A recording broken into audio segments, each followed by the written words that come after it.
Hello student, today we are going to start our new chapter DC machines, chapter number 3. So basically this chapter is divided into two parts. Part 1 is dedicated to the DC generator and part 2 is a DC motor. Okay, so in part 1 we are going to see the principle of DC generator, construction of DC machine, armature winding and related terms.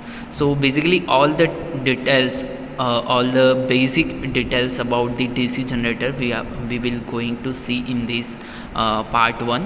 Also we are going to see the what is the losses in the DC machines, power stages, and also what is the demagnetizing and cross magnetizing effect, armature reaction, and all of it. Okay, so now we are going to start our part 1, which is a DC generator.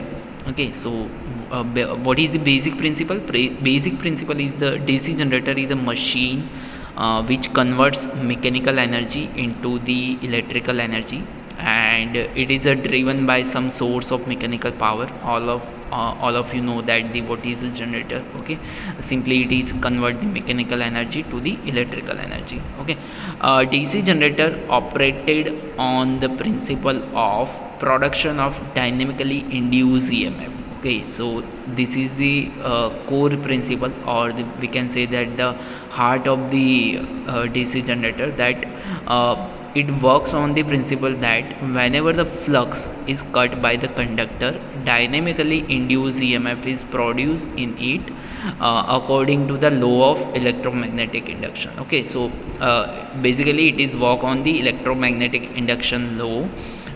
So whenever any flux is cut by the conductor, EMF is induced in it. Okay, and if it is a closed path, then there is a flow of current in it. Okay, now there are two basic essential components of DC generator. First one is a magnetic field. Okay, which produces the magnetic flux in the machine, and second one is a conductor. The magnetic field is stationary and conductors moves. Okay, here in the generator we have a stationary field and conductors is move, or we can say that the armature is in the moving portion. Okay, now for production of dynamically induced EMF, three things are necessary. First is a magnetic field, conductors, and motion of conductors. Okay, rewrite the magnetic field. So in respect to the magnetic field, we have to move the conductors. Okay, so dynamically induced EMF produced in the conductor will cause the flow of electric current. So if the conductor circuit is closed, as I say earlier. Okay, now action of commutator. So how what is a commutator and how it works? Okay, so EMF now the EMF induced in the armature conductors of DC generator is alternating in nature. Okay, so not that always if it is a DC machine or it is a AC machine, the flux or the EMF induced in the armature conductor is always a AC, alternating in nature. Okay, now it is converted, or we can say it is rectified by the commutator. So what does this commutator does? That it converts the AC into the DC. Okay, so inside we have a AC EMF and it will be converted into DC by using this commutator. So we can say that the commutator is one type of rectifier. Okay, mechanical rectifier. Okay, so this is the image where you can see that we have a S1 and S2 is a commutator and B1 and B2 is a brush. Okay, so any moving parts, if we want to connect any moving parts with the stationary, then we have to use the brushes. Okay,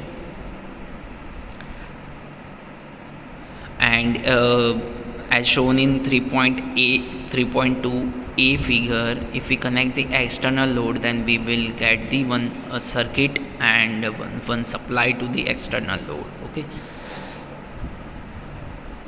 and here we are going to give the rotation to the rotor, or we can say the armature, which is mount inside on the rotor terminal, on the rotor portion. Okay, and then we convert this rotation into the in the form of energy, which is a electrical energy. Okay, so mechanical energy is converted into the electric energy. Now, how this sinusoidal wave, or we can say that this is the EMF which is induced in the DC generator, and it is a unidirectional nature, and the cause beyond the cause which makes this EMF unidirectional is that it is a commutator. Okay, if we don't have a commutator, then we cannot generate this unidirectional wave. Okay. Now, basic structure of DC machine. All of you know that what is the basic structure. This is a basic structure of DC machine, where you have stator portion and rotor portion. In the stator portion, we have a field winding. Okay, you can see we have a 4 poles here and 2 poles pair. Okay, so if you are seeing that here one pole, so this is a one pair and this is another pair. Okay, so we have a 2 pair of poles we have. Okay, so this pole is generate the magnetic field which required to convert this mechanical energy into electrical energy, and in the center we have a rotating parts, or we can say that it is a armature, and armature have a windings in it, and when it rotates, and this armature is connected to the external mechanical source, any type of mechanical power source which rotates this armature in this magnetic field which is created by this field winding, and due to this the EMF is induced in the armature because we rotate these conductors, armature conductor inside the field. Okay, field. So whenever this armature conductor cuts this field flux, EMF is induced in it. Okay, and then this EMF is come out from the commutator and fed to the load. Okay, so all the details are mentioned in the poles. We have a pole shui, then we have a air gap between the stator and rotor portion, then we have a shaft, armature core, armature winding, commutator. Okay, so this is the basic structure, or we can say the construction of DC machine.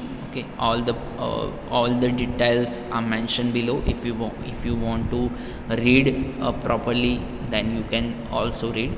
This PDF will be posted in your WhatsApp group, so you can download and you can read all the necessary details. So field magnets are basically made from the silicon steel. Okay, sometimes it is a cast iron, and on the body we mount the electromagnet. Okay, so basically we create the N and S pole by using a electromagnet. Okay, and then we have a yoke. Yoke is a body, we can say that the external body which supports the stator, rotor, all the assembly.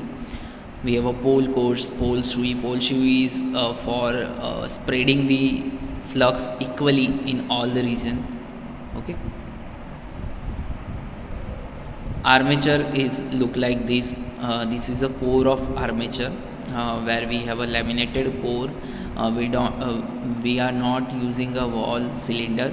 We use the lamination so that we can reduce the eddy current loss. Then we have a slots in it, and in this slot we put the windings. Okay, then we have a commutator, as we discussed earlier, and that this commutator is made by this mica and all the materials, and basically it does that it rectify this AC into the DC, and also connects the stationary parts to the rotating by using the brush. Okay, so brushes are mounted on the commutator, so they collects the whatever the charge in the commutator to the external load. Okay, so this is a structure of brush. Brush is made from the carbon material. Okay, this which is made from carbon, because carbon and graphite, because these materials are very soft. Okay, and we want a soft material for brushing. Okay, so because if we not use a soft material, then it will rub on the commutator and it will not last a longer. Okay, so we want any soft material for it. Then we have a bearings. So bearings is used for free and smooth rotation. Okay, so now we are moving to the armature, proper armature. We are now focused on the armature, that what is the things are embedded in this armature. Okay, so first one is armature core, and second is the windings which is mounted in the slots of the armature. Okay, so now we are going to into the depth, that what is the armature winding, and how we can calculate the how much length of the wire is required for how much power or how much capacity. Okay, so related terms for the armature winding is, first term is a conductor. So what is a conductor? Conductor is the active length of the wire in which EMF is induced. Okay, so the conductor is a portion where EMF is induced. Okay, what is the overhang? Overhang is a portion of coil which just provide the connection between two active conductors. Okay, so we have a full coil. Okay, we have a singleton coil, multi-ton coil, but this coil contain two parts. First one is a conductor which have a EMF. Okay, active portion of the conductor, active portion of the coil, and another one is the overhang which only connects to conductor. Okay, so if we see the rotor or armature from the side portion, then we see the overhang portion. Okay, overhang conductors. And if we see from any top view or bottom view, then we see the main final active conductor. Okay, front of the conductor. Then we have a turn. So turn is made by the two conductor placed in a different slot. So one turn is equal to two conductor. Okay, coil is a two active conductors, and coil may be single turn or a multi turn. Okay, coil sides on the side of this coil is called a coil side, and coil span is the distance between two sides of the coil is called a coil span. Okay, it is a measure in terms of armature conductors. What is a pole pitch? Pole pitch is a tau p, and basically it is a total number of armature conductor divided by number of poles. Okay, pole pitch means simply we can say that the distance between two poles. Okay, this we have four poles, so distance in a circular way. What is the distance in a circular? That how this pole is apart from each other. Okay, so it is a pole pitch, and we can calculate by this pi d by p. Okay, so basically pi d is a circumference area, because pi, and we know that any circular area, if we want to calculate any distance in a circular way, then we multiply this pi with the diameter. Okay, so pi d is a total circumference area of the this motor, and divided by pi total number of poles, then we will get the what is the distance between adjacent poles. Okay,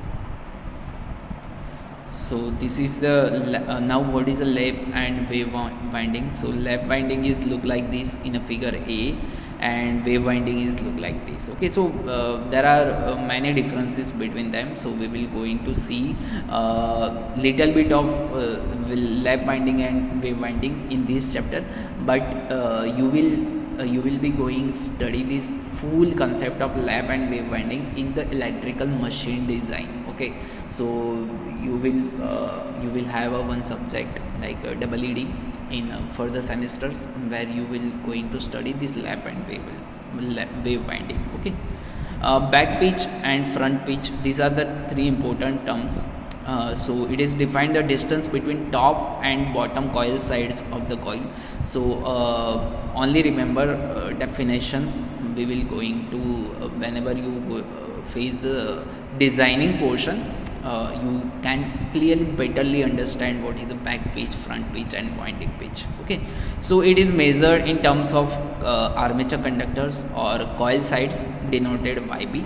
Okay, so it is the distance between top and bottom coil sides of the coil.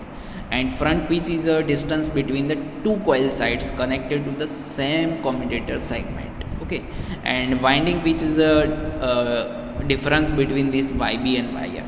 Okay, in case of lap, and in case of wave winding, YB plus YF. Okay, so these are the two different terms. And commutator pitch is a distance between two commutator segments. Okay, so and one thing is very important, that is numbering. Okay, so odd number are given to the top coils, and bottom coils are given the even numbers. Okay, so in next lecture we will going to see the introduction of simplex lap, what is a simplex lap, and wave winding and all. Okay, so up to now, if you have any doubt, then you can comment it down.